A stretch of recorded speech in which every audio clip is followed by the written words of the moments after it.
Hi, good afternoon. Welcome, everybody. I am Alex Schaffner. I'm the events director. And just so you know, guys, everybody can hear everything.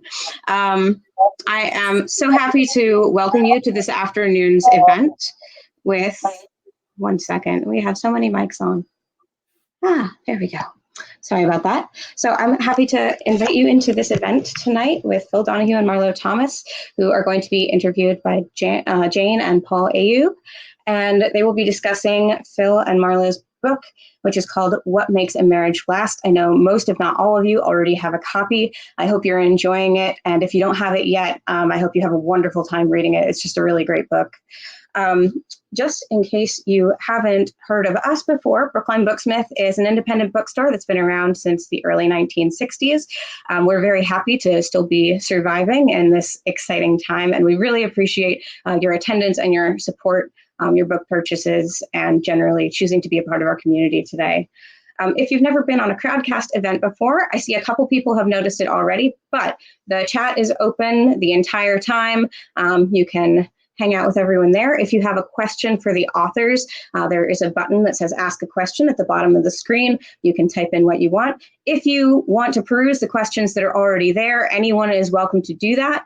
And if you click the vote button, it will upvote that question and show Paul and Jane that that is a question that lots of people would like to be asked. So have a good time. And now it is my pleasure to introduce our moderators for this afternoon, Jane and Paul Ayoub.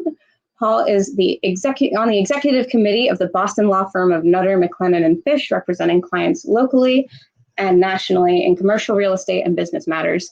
He also serves as the vice chair of the National Board of Governors of St. Jude Children's Research Hospital and is chair emeritus of the Greater Boston Chamber of Commerce Board of Directors. More significantly, he is married to Jane Cronin Ayoub, who, much like that girl, began her career as a single working woman in New York City, in Jane's case in investment banking for many years, before moving to Boston to continue her career and earn a law degree at the same time. Jane and Paul will be celebrating their 29th wedding anniversary next month. They live in Boston and have a 26-year-old daughter, Lizzie. Now, Jane and Paul, welcome. Okay.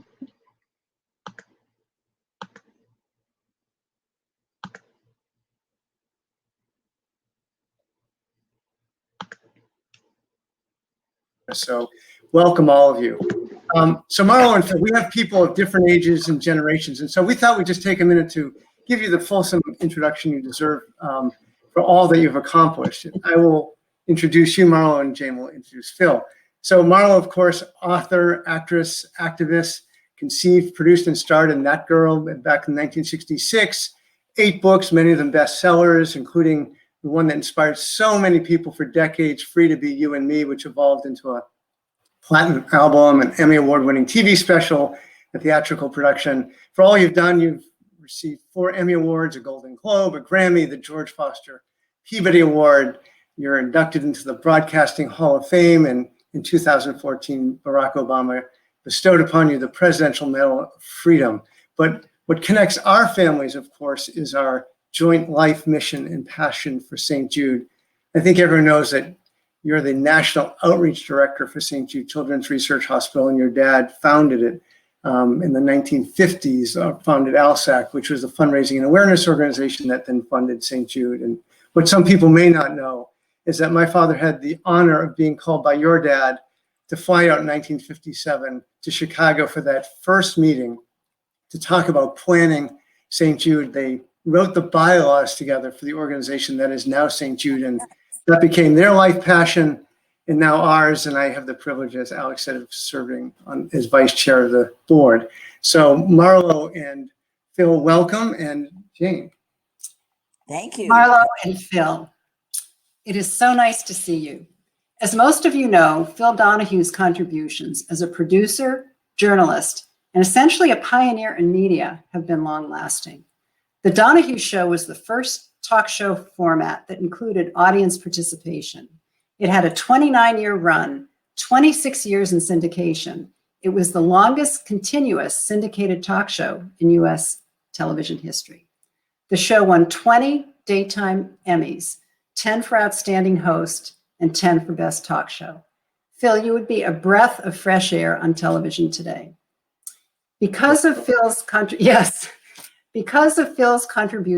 to television journalism, he was awarded the Academy of Television Arts and Sciences Hall of Fame. And like Marlo, Phil was the recipient of the George Foster Peabody Award. It's wonderful to see you both. Welcome. And let's get started. Thank you so much. Thank you.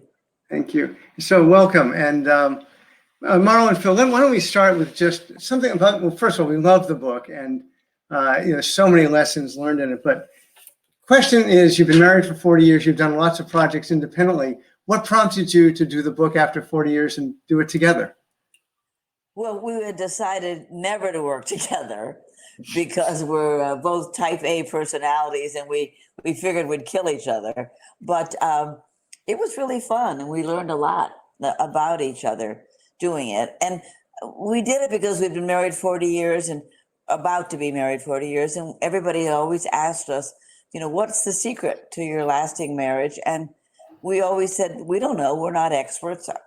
We love each other. We like each other. We're not sure exactly why. So we thought if we talked to a lot of people that had long marriages, maybe we'd figure out what the secret sauce was. I guess that's pretty much it. Yeah, I think it is. So your book, it was quite an accomplishment, and let's call it a labor of love. And the stories are amazing. The couples that you interviewed, their stories were honest, raw, and emotional in some points, and really an interesting, diverse group of people. But the story that I was most fascinated by is your story.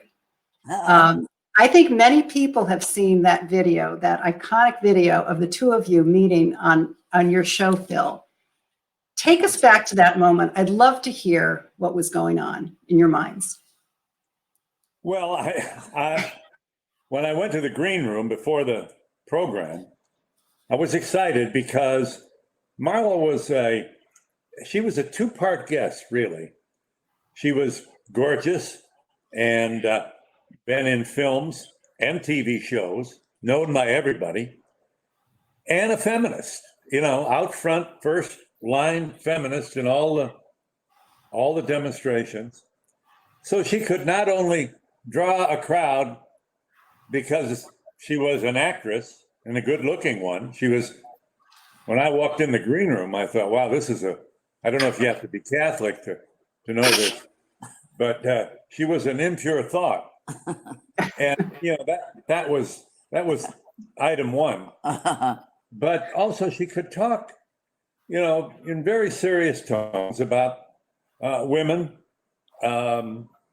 politically, how they're doing, where the problems were, where the patronizing, oh, honey, you're doing fine kind of attitudes existed. And she, she put a lot of glamour, really, into the show, which was really important to me because the show was an hour and she's the only guest. And so I would have nightmares about asking a 6-minute question and the guest says, yes. I'm looking for my notes. He said I was a hangover guest. Oh, well, go ahead. You tell it. Well, that means, she's a guest on those mornings when I was not ready to do a TV show. And so I could just clear my throat and she would keep the audience with some wonderful commentary. And Marlo, what was your impression of Phil? He walked in and I had not seen his show because he wasn't in LA at the time. His show was not in LA. And I didn't really want to do it because it was an hour and it was at 9 a.m. And my press agent, I was on a tour for a movie, and my press agent said, you got to do this guy's the biggest thing in the Midwest. And I said, 1 hour at 9 a.m.? I mean, that's so early for an hour, and I'm not that interesting. What am I going to say for an hour? So she said, no, he's great.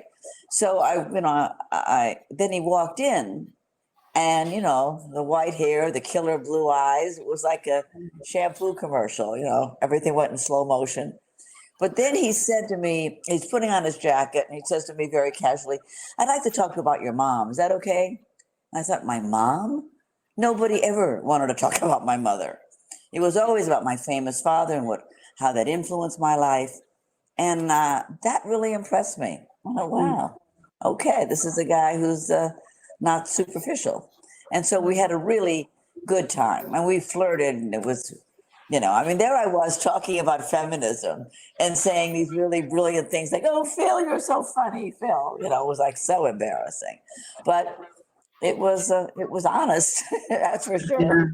Yeah. Can I just say, if people haven't seen it, I watched it just getting ready for this again. It's one of the sweetest moments. It's just so beautiful and romantic and pure at the same time. It's really it's a beautiful moment. Yeah, I would say it's electric. Yeah, you can see the static electricity in the air. It's wonderful. So great story. And you interviewed 40 couples for your book. How did you choose the couples to interview? Well, we wanted them to be long marrieds, of course. Right. And we also wanted them to be of various professions. So we had President Carter and Rosalind, and then John McEnroe, an athlete, Billy Crystal and Ray Romano are comedians, and George Stephanopoulos and Al Roker are newscasters. Sting. And Sting and LL Cool J and Elton John are, obviously great music people. So we wanted to see if that made a difference. Do professions make a difference? And also different religions, Christians and Jews and Muslims and Buddhists. And we wanted also obviously different races. And we wanted same-sex marriage and opposite-sex marriage. And to get them all together and see, what's the secret sauce? What makes it work? What I liked about the book is it's not about it's not a how-to book. It's a what does make it work. It's not like one thing or a few things. And so I'm curious, I think you described this like being on double dates when you did these. What were some of the common threads you saw among the 40 couples that were the what's that made it work, or were there a few common threads? Want to take that? Yeah, I knew right away when we started, there was always at least one member of the union who really wanted the marriage to work. They were invested in the relationship and way past all the cloud of lust and the excitement of the wedding, past all that.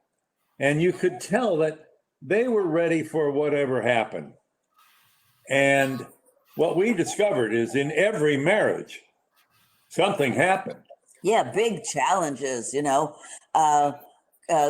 Chris Guest woke up one day and realized that his wife, Jamie Lee Curtis, was a drug addict, and Phil said to him, well, did you think I'm going to get out of here? He said, no. Nobody ran for the exit sign. Every one of them got through it. Jesse Jackson's, wandered outside of his marriage and had a baby outside of marriage. And I said to her, well, wow, did you consider throwing him out? And what did she say? No, he belongs to me. Yeah, he belongs to me. And she would say, when people asked her how many children you have, she would say, well, I have 5. The Reverend has 6. Yeah. He calls him the Reverend. She's a real firecracker. And she said something interesting, too. She said, this marriage is a test of my character, which I thought was brilliant. She wasn't going to throw it away. Kira Sedgwick said something I thought that was, succinctly it. She said, there can be no plan B when you get married. And they had a real challenge. She and her husband, Kevin Bacon, lost all their money, 30 years of savings to Bernie Madoff. And Michael J. Fox and Tracy Pollan found out in the first 3 years of marriage that he had this lifelong diagnosis of Parkinson's disease. There was every challenge you can imagine is in the book. We didn't pick them for their challenges, but in 40 couples, you're going to find every challenge there is. And what really we saw, as Phil said, they were invested in the marriage, and none of them went for the escape route. They held hands, they walked through the fire, and they got on the other side. Speaking of, you can't predict what's going to happen in a marriage. Lori Sullenberger, at home, normal day, the phone rings, and a voice says, Mrs. Sullenberger, your husband just saved the lives of over 100 passengers. He landed his plane in the Hudson River. Well, my dear, I mean, the roof fell in on their house. They had media on the front yard. And their phone rang all day long. And they lost a lot of friends who didn't want to be involved in this media circus. It very much affected their children. And they're lovely, quiet people. They did not know what to do with this sort of invasion. Because, most people who become famous, it takes years to become famous. This was an overnight thing. So that was another challenge. I don't know. Did that answer your question? I forgot the question. Yeah, no, I think it did. But I want one that I really love in terms of having a trial and tribulation is the story about Ray Romano and his wife going to the hospital. Maybe you want to relate that one, because I thought what I loved about it is they were all so authentic. There was no veneer to these stories. But the Ray Romano one I thought was great. If you wanted to share that as well. Well, it was, yes, they found out that she had breast cancer, and it was interesting. And thank God she's fine. It was interesting to see it from the husband's point of view, because mostly when women, it's women who talk about breast cancer, of course, but to hear it from his point of view. And then his father had been quite ill. And as she was going into surgery, he found out that his father had died. And we just started crying. I mean, it was, how awful. Your father's died. Your wife's on the way in with breast cancer. And he said, at that moment, I thought, well, Dad's gone to a place where he can watch over her. Yeah, that's so good. Oh, it just was really so dear to hear that. A lot of people who've interviewed us have said, who are in the press, have said, we never could have gotten these kinds of stories from people. How did you get them? And I think it's because we didn't go out as reporters. And we didn't do it on the phone. We went to everybody's house. We flew all over the country. And I said, I'm not talking about art, didn't I? Yes, you did. I'm not talking about our marriage. And then when I got involved, we thought they'd be 20 minutes, 25. I would, when I started talking about our marriage, it seemed to blow the barn door open. And it was like they couldn't wait to talk about their marriage. Right. And so we were really very lucky. We were blessed with couples who wanted this union. They wanted to hang on to it. You could tell the minute we started. And they went to marriage counseling. Many of them went to marriage counseling. Which I came to realize that may be one of the greatest acts of love, when the partner, one of the partners or both, choose to go to marriage counseling, actually, make themselves wide open for the commentary and give the marriage counselor the information he or she must have to make this whole again. And Bryan Cranston is married to Robin Dearden, who's also an actress, and they have a terrific marriage. He said that they went to marriage counseling not for a referee, but for an interpreter, which is really an amazing thing, because that's how people have arguments, is you misunderstand what the other person said, and you carry that around. And then sometimes we had arguments in the early part of our marriage, and I would carry around the fact that he said this thing and how could he have said it. And then finally, when we would talk it out, it isn't really what he said at all. I just heard it. And so that's a great way to use a marriage counselor as an interpreter. So what I loved about the book, all of these backstories that you didn't hear or see anywhere. Trudy Schuyler, I mean, I was so interested in her story. They sort of fell in love immediately as neighbors. I know. And she talked about her jealousy when she would date. They were going out initially, and women would throw their underwear at him, and she had to deal with all of that. Yeah. And Rob Reiner, his date Michelle was a heavy smoker, I guess, and he really had a problem with that. So she would sort of run out to the ladies' room and sneak cigarettes. And so what was interesting to me was there are many couples that seemed to be in sync right from the beginning, and yet there were others like Mary Madeline and James Carville, for example. They were so different. I loved her story about their parents. And she said, my parents came from a generation of the one diva families. But what she admitted was that it was really difficult for her when there were discords in the marriage because her parents never fought. Right. So it was just really fun to see all of those stories that, as you had said, you wouldn't have seen or read anywhere else. They're really interesting. It isn't often. I mean, I've known you for a long time. It isn't often that a husband and wife sit down with another husband and wife to talk about marriage. Right. Nobody does that. We've known the Alan Alders for 30, 40 years. We've never discussed marriage together. So, and to interview them for the book, of course we did. And each interview lasted about 3 hours. In some cases, we'd stay for dinner. I mean, we made new friends. Yeah.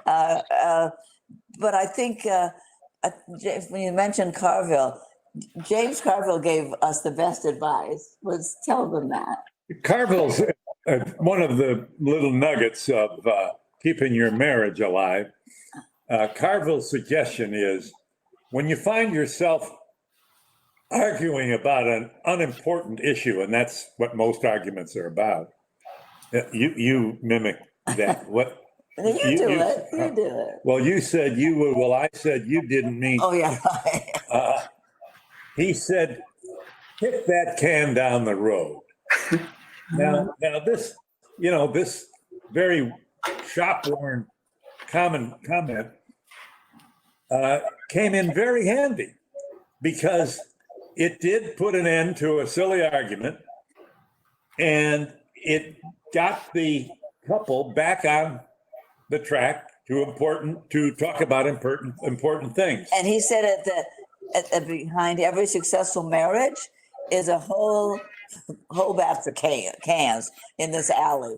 And when we got off the road, we were having one day about, well, no, you said you put it, no, you did, you whatever, around and around and around.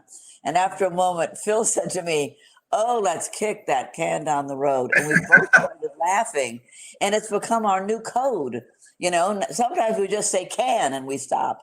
It's a great new tool. That's sort of the fun of talking to a lot of couples, because we'd get back on the plane to go home and say, that's interesting the way they did that. We sort of picked them up. That was interesting to do. What I loved about them is that I think they may have been the only one where you interviewed everyone together, but in that one it didn't occur that way because I guess Mary preferred to do it wasn't it by email, if I remember correctly? Or she didn't show up for the interview. She showed up. They came here because he was about Mary Madeline. Yeah, he was in New Orleans and she was in DC, and they were supposed to be here at 4:00. And he showed up right on time with his LSU t-shirt and an LSU hat. And we're waiting for her. And she couldn't make it. She couldn't get the plane from DC, but we should just call her on her cell. And he kind of smirked when he said, call her on the cell. We called her on the cell. She didn't answer. He said, you don't understand, Mary. She's not good with devices or machines. She's not good with time. Anyway, she didn't show up at all. And then we interviewed him, and he was just fabulous. I just loved him. He could have stayed all night. I just loved talking to him. And then the next day, she called me, and she said, just send me the questions, and I'll do it by email. I really prefer that way. She said, and it's not good for us to be interviewed together because sometimes we argue. So I said, okay, which I would have enjoyed. Yeah. Right. I just thought that was so funny it's a book about marriage, and they know that they would rather not do it at the same time. The irony, there's an irony there that I know. And they're the only couple that weren't together for the interview in person. yeah. So you must have learned something involved in your own way. And you talked about 40 relationships. So what are some of the things that you took away, or is there your relationship from these? Were there other things that you learned? Kicking the can down the road was one, but everyone must have had a little morsel of something for you. I'm curious what that was like. I think what Judith Vior said, which I thought was a great way of putting it. She said, no matter never be. No matter how hard you try You go next. to work it out, he is never going to be you, and you are never going to be him. So you got to accept that as a given, and then accommodate all the differences between you. And Phil and I are very different. I mean, I am a very impulsive kind of person. If there's a problem, I'm looking for a solution right this minute. Phil is, if there's a problem, he steps back, wants to think about it, and that. So we have annoyed each other for years because I wanted him to move on something faster, and he has wanted me to step back. And what we learned actually from working on the book every day, because we've never worked together before, and we certainly have never been together every day working on something, we both saw that there are times when acting immediately is better, and there are times when it's better to lay back. And so that gave us a new understanding and appreciation for the other way of doing things. I don't know that we would have become so compatible on that issue had we not worked together every day. Yeah, for sure. So the other thing that I found interesting, the number of lessons that couples got or didn't get from their parents. Right. Did your parents influence you in any particular way as it relates to your relationship? What do you think? Well, the Irish usually keep it to themselves. And that was certainly true with my parents. They loved each other, to be sure. But lessons, I don't know. I think they would probably rather try to swim across a wide river than to offer lessons to their kids about marriage. But it's certainly true that if my father patted my mother on the fanny, it was a moment where I was aware that he really liked her, in addition to the fact that he loved her deeply. They were married forever. So I guess it's like, you remember the song, Little Things Mean a Lot. Touch my hair when you pass my chair. Little things mean a lot. I was always impressed by the lyrics of that song. And when we got into this long, multi-year challenge of doing interviews with all these people, I not only learned a lot about marriage and how to make it last, but I learned a lot about my wife. And I realized how much I didn't realize about her as I watched her interact with the couples and other things on her plate. She's a water bug.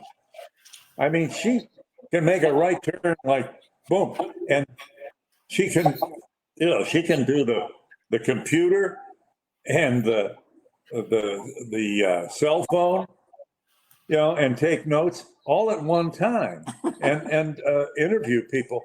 I feel guilty, really, that I didn't have as full an awareness of this multi-talented person that I was lucky enough to be the husband of until we got into this thing about marriage. And when she says, you're not likely to discuss marriage even with your close friends. I mean, it's kind of weird if you stop over for an evening with your close friends and sit down and say, well, how's your marriage going? I mean, a bit of an intrusion. The other thing, though, that I learned from my parents that Phil did not learn from his parents is I learned how to fight. And Phil never saw his parents argue or fight. And my mother was Italian and my father Lebanese. They knew how to fight. They knew how to yell. They knew how to get it out. And Phil never saw that. And when we first got together, when we would have a disagreement and I would go at it, he would leave the room. I would chase him around the house trying to get him to fight with me. He couldn't do it.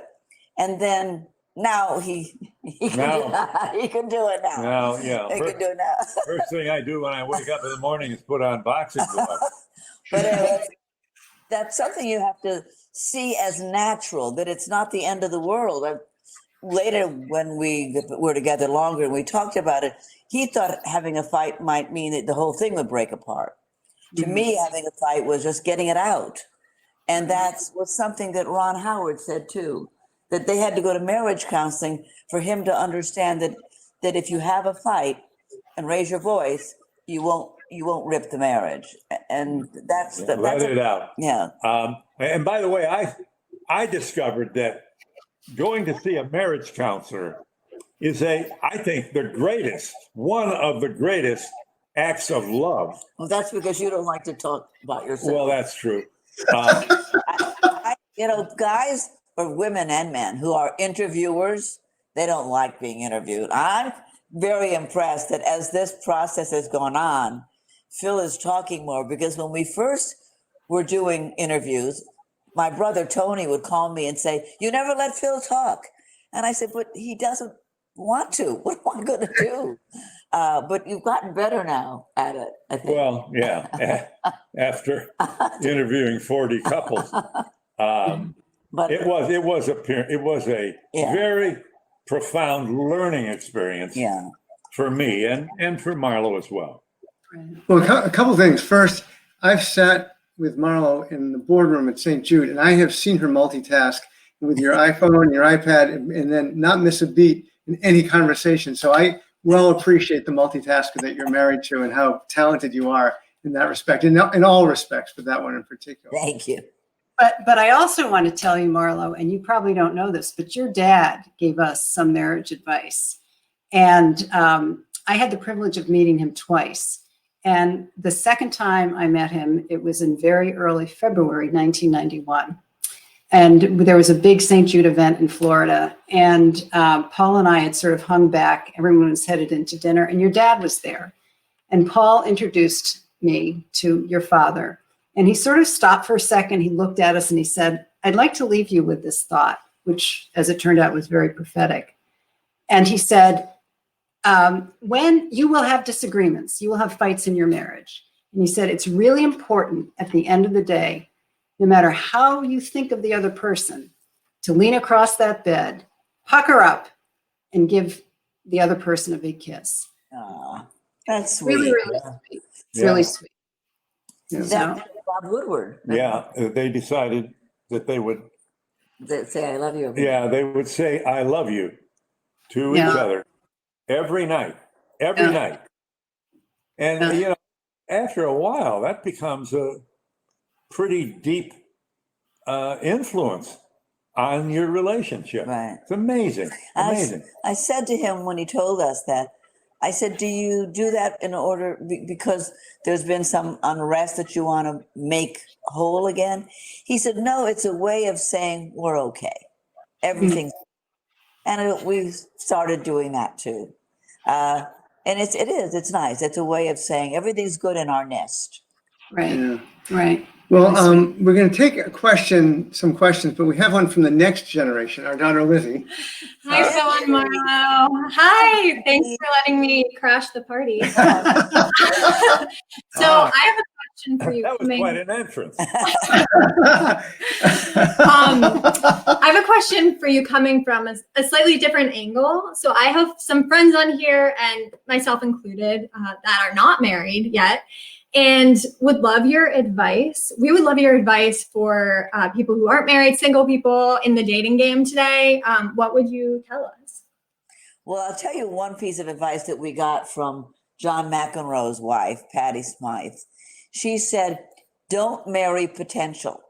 She said, so many women say, oh, I've met this guy and he's got such potential. And Patty said, forget potential. Marry the person that you see. They're not going to become a different person. That's the person you're going to marry.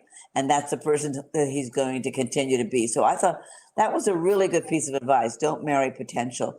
And also, I think President Carter said he thought the most important thing for a good marriage is to really give each other space, real space, to allow each person to grow and evolve and even become a little different in some ways, but give them the space to grow and not insist that they stay in any particular way. And or if they want to change their work, or if they want to change what they do in their lives, make space for that. Yeah. And popular music and lyrics can work against this too. Baby, you're my everything. Well, nobody can be somebody's everything. And I think it's important to at least understand that.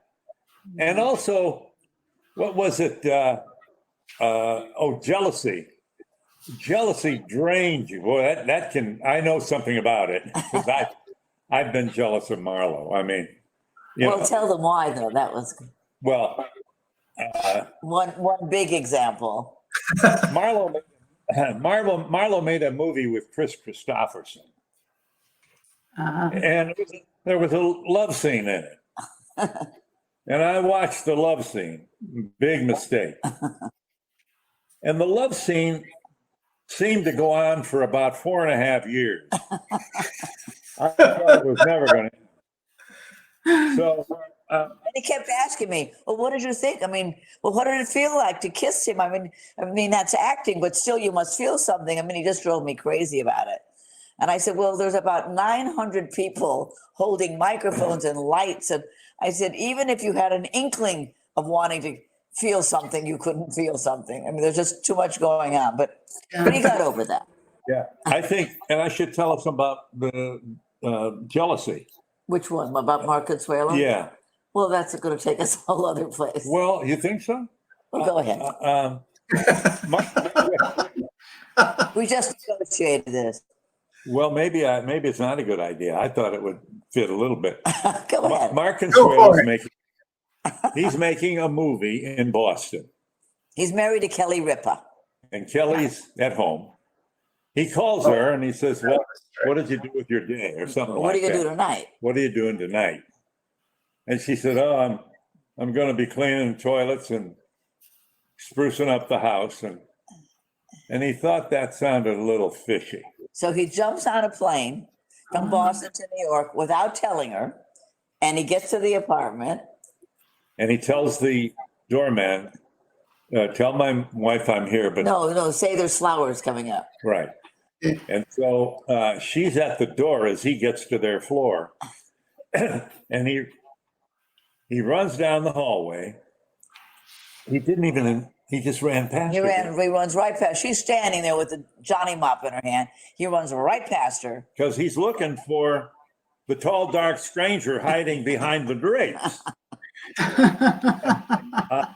And then it's resolved. Well, no, she just said, are you ever going to trust me? I said I'm going to clean the toilets, and that's what I was doing.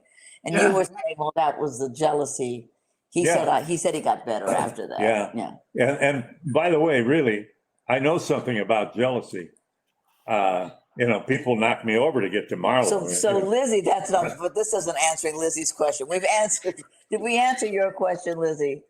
Absolutely. Don't marry potential. Don't be jealous. And then there was a third. What was the third? Obey your parents. Don't clean toilets. And obey your parents. I thought that was in there too. And don't lie about cleaning the house. Yeah. Well, thank you. I'll let you guys continue. Thanks, Lizzie. Nice to see you, Phil. That's great. So that's great. And I know that you interviewed some couples where one, there was an imbalance in notoriety. So one might have been the more well-known. And that came up a lot in I think a lot of the interviews.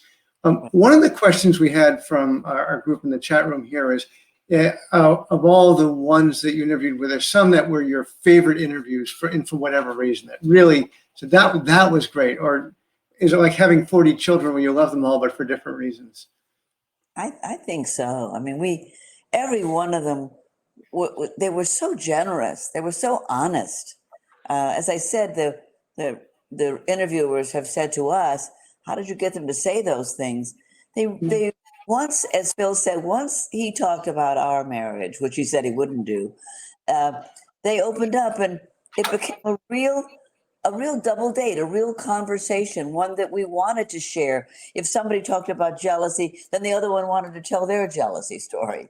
If you talked about something your mom did, then they'd tell what their mom did. It was a real give and take conversation. I could never pick one that I thought was the best one. The one that I was the most excited about was meeting Elton John. I mean, on the way to meet Elton, honest to God, every song he ever sang was dancing in my head. I just love his music. And I think that's the only interview we did where I was actually starstruck. I thought, Right. wow, Elton John. And they were just charming. And perfect example of us being so different. We get to Toronto, that's what he was performing, and his husband, David Furnish, was with him. We get there, we're all excited. The assistant calls and says, you're only going to have 30 minutes. I said, 30 minutes? We're used to 3 hours. I didn't know what to do. So I said, okay. So I immediately got out my pad and started making a list of questions, which we never brought questions to the interview. We just let a conversation happen. So anyway, I make up 10 questions, rapid fire questions that I can get answers to, so that at the end of 30 minutes, we'll have something. While I'm doing this, he goes and turns on the TV set and watches a ball game. So I was really furious. I said, aren't you going to help me with this? We're only going to have 30 minutes. Look, help me. Are these the right questions? And he said, oh, trust me, they're not going to throw us out after 30 minutes. I was furious with him. Anyway, we get upstairs to their suite, and he was right. We were there about 90 minutes. And so that's a difference in our personality. You know, I go right for the panic button, and he said, well, turns on the ball game. He was right. Probably after 29 years of interviewing people, you learn how to roll with the punches. That's right. And by the way, I was realizing that I appreciate how long, I don't mean this in a long way, 29 years is the length of our marriage. So I admire that you were able, that you did your show for 29 years. It's really remarkable. A long time. Yes, Phil. But we have a question. We're going to bring in Alex, if you can hear us. Judy Habib has a question, and Judy's obviously a great friend of yours, Marlo. And I love Judy Habib. Hi, Judy. so we're going to bring them in, hopefully, and because she'd like to ask a question as well. Just got an invite, so you'll just need to accept that. Okay. So why don't we? So one of the favorites I had actually was the first one. Your book was Jimmy and Rosalind Carter, and how they met, and how you described how she fell in love with his white uniform. I just thought that was so sweet. Picture. Show them that picture. It's right at the beginning of the book. They don't have the book there. Oh, they don't? No. Oh. Maybe Oh, not. yeah. But what's the? Yeah, they do. What is the question? The first. No, it's the first how, major picture in the book. yeah, it's so great. Yeah, So their why? wedding dress. How did you decide to? What pictures did you use? How did you decide to use an early on picture of everybody? Because that was a theme in the book. We thought it would be great because we're talking about marriage and a lot about how they met and weddings and all. So we thought, the great insignia of that would be, their wedding picture. And what was fun is we collected them all to see through the years, 73 years the Carters have been married. So interesting to see the way clothes change. I mean, Ray Romano and Anna Romano's picture is one of my favorites in the book. It's a real Italian wedding. I know, I'm Italian. And all the weddings I ever went to in my mother's family, the long satin dress with a long train, and he's in this blue tuxedo. It was fun. It was a fun way of seeing who they were when they started, And we also were impressed with how many people sort of felt as we did at first sight that something electric, something chemical had happened. Billy Crystal was throwing a ball on the beach. He was like 18 years old. And he saw Janice walk by in a pink bikini. And that was it. He fell in love with her on the beach. They've been married 50 years. They have a great marriage. But it was but something, was something beyond that pink bikini. But so many people met on the first date and just knew it. There was a lot of that kept repeating itself. It's amazing. Yeah. The number of it kind of confirms Malcolm Gladwell's book, Blink, how important that first impression is. Yeah. And we were surprised by the number of, what are we looking at? Judy and Rich. Oh, Hey, Judy, hey, Rich. Welcome. Hi guys, how are you? This is a fun group. I know this group very well. This is like a little family reunion, and this has been such a fun conversation. Paul and Jane, fabulous. And Marlo and Phil, we love you so much. It's so great to see you. Ditto. Here's my question. We had the joy and pleasure of sharing our little hideaway down here on Manomet Beach with you both. Was it last summer or 2 summers ago? And we talked about code. And there was a little something that Phil said to you when he was sitting out on a perfect weather day. And he said, "Oh, honey, this is a PM or PHM. Will you tell me?" It's a PHM. You want to say what that means? Well, she's taught me this. Perfectly happy moment. Yay. Yeah, it is. There's a moment that happens in life where you're looking at a sunset, or you're having a great pasta, or just sitting and talking, and everything is working, everything is peaceful, everything is aligned. And I don't know, 100 years ago, I said, wow, this is a really perfectly happy moment. And he said, yeah, it is. And after that, that became our sort of code when, as he said that day on the deck at your house, this is a PHM. That's when everything is aligned. We had another one too. On the boat. On the boat. Tell them about that. On the Mississippi Queen. They had an orchestra, little Dixieland band. Yeah. And dancing. And I looked at I don't know, was it 4 or 5 people in the orchestra? And one of the members of the orchestra was the clarinet player. And he was having more fun than I've ever seen. I mean, it was, I don't know why. I was so He was impressed. just blissful. And Phil nudged me and said, look at the clarinet player. And I said, I know, I'm watching him. And that became another code. Yeah. And whenever we see people that are enjoying themselves, it could be a waitress, it could be a grandfather playing with his kid in the street, it could be anybody, we'll say to each other, that's a real clarinet player. And those little, codes are sort of tucked into the cupboard of marriage, and they belong just to the two of you. And I'm happy to share them with you. Yay. Now they belong to everybody. I'm so Now glad they're to in have our something cupboard. to you, Judy. That's Let me just say, I think this is a PHM having us all together. So it's great to see you, Rich. It's great to see you, Jude. Thank you. Good to see Love you. Bye-bye. Goodbye. Oh, bye. Sick. That was great. That was great to have them part of this. Yeah, isn't it? It's special. So good. So I'm looking at some of these comments, and a friend of mine from Florida, Laura Kaufman, mentioned we need these wonderful stories, especially during this pandemic. So not to end on that note, but I do want to talk to you a little bit about that in terms of how you've been faring with this strange world in which we find ourselves. Well, I think Well, Marlo has made it, in some ways, fun. For example, I'm totally focused on. I'm watching cable news all day night and long all night. because it's where I used to work, and so I'm fascinated. It's like being able to peek into the window where you used to work. I want him to watch a movie with me. So I'll watch the first hour of the news and I figure I've got it. Okay, I don't need to watch every other hour. They're all going to say the same thing. So I want to watch a movie. And I've lined up movies that he may not have seen, like Chinatown and Bonnie and Clyde, or the great Mel Brooks comedies or Woody Allen comedies. And so to make it more likely that I'll lure him to lure him. She makes popcorn.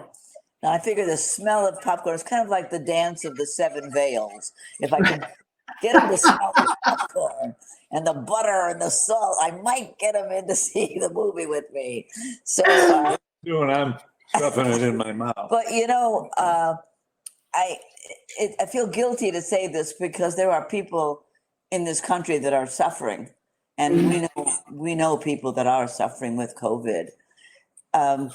So I say this with great respect that this has been a lovely time for us.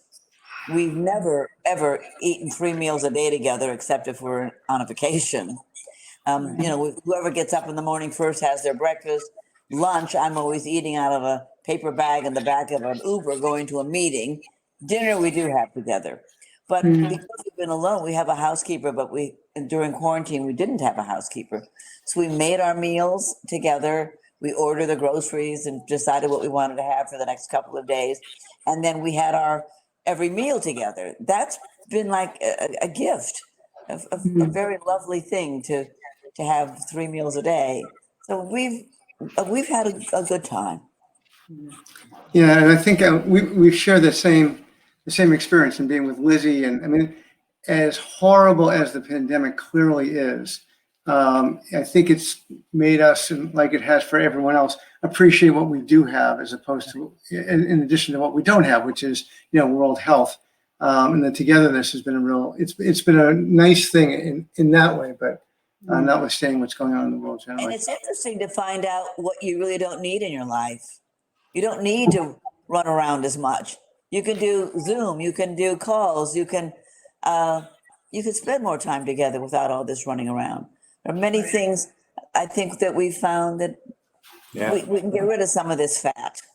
Yeah, we spent a lot of time getting off the airplane. Right. I mean, That's we were on airplanes, so much when we were putting this book together. Yeah. I can't even imagine. Yeah. Yeah. So we're happy to be on. Yeah. It was great to see Judy. I did want you to know that all of the St. Jude board members from our region are on today. So, I know you know them. I just want to, mention Terry and Bonnie and my brother Joe and Krista and Camille and Sherry and Chuck and Ann Hajar and Cheryl, Paul and Ramsey and Steve O'Haney. So I just wanted to let you know you're with family as well. Thank you. At our wedding, Thank you. my new father-in-law, Danny Thomas, raised his glass and said, "I haven't lost a daughter, I've gained a fundraiser." So, somewhere in the reception, I realized that I had married a hospital. So the final question that we're getting from you is, out of all the people that you interviewed, how many families that had parents whose marriages were correlation? You're going in and out, Paul. We're not hearing you. Yeah, I think that Alex, is that you? Maybe. Sorry, no, I think only you but the distortion is coming from. So Alex, I think you're getting reverb on your end. I don't have any volume on. Okay. But this is consistent. In whatever, how long was I on the air? 29 years. 29 years. The problems have always been audio, not video. So we're running into that right now with you. Will you try? So ask us the question. A correlation between parental length of marriage and the marriage of the people you interview. So strong marriage, did it correlate? No, it didn't seem to matter. Allie Wentworth, who's married to George Stephanopoulos, and they have a terrific marriage. Her parents divorced when she was 2, and she always felt like an outsider in her mom's new marriage. No, it didn't seem to. And they have, as I say, a very good and strong marriage. A lot of people came from broken marriages. I was very impressed with Ted Danson and Mary Steenburgen, just speaking about parenting and things. This was his 3rd marriage, and they've been married about 30 years. And I said to him, wow, I mean, I was always afraid to get married once. what optimism to keep trying. What made you think that this marriage would last? And he said, well, for one thing, I stopped lying. And I was so taken aback by that honesty. I said, well, what did you lie about? He said, everything. He said, not just being unfaithful. He said, but lying about who I was. I wanted to be better than I was. I wanted to be the man on the white horse. So I pretended that's who I was, but I never was showing my real self. I was too afraid to be vulnerable. But once I let go of that, I could have a real relationship. I could have a real marriage. I just thought that was so great. It's so true. And that he had the honesty to say that. Yeah, that's wonderful. Yeah. I think we've reached our hour and more echo. Well, it went fast. Yeah, for those who haven't get it or copies of Alex will tell you how to get it. Thank you, Phil. Thank you, Marlo. Thank you Thank both. It's great to be with you. Great Oh, fun. great. Thank you And so thank you. much for, this was a lovely party. Thank you for doing it for us. Thank you Really very appreciate much. it. And thank you to all the St. Jude members who phoned in and came in. Thank you. Bye-bye. Bye-bye. Bye-bye. Bye-bye.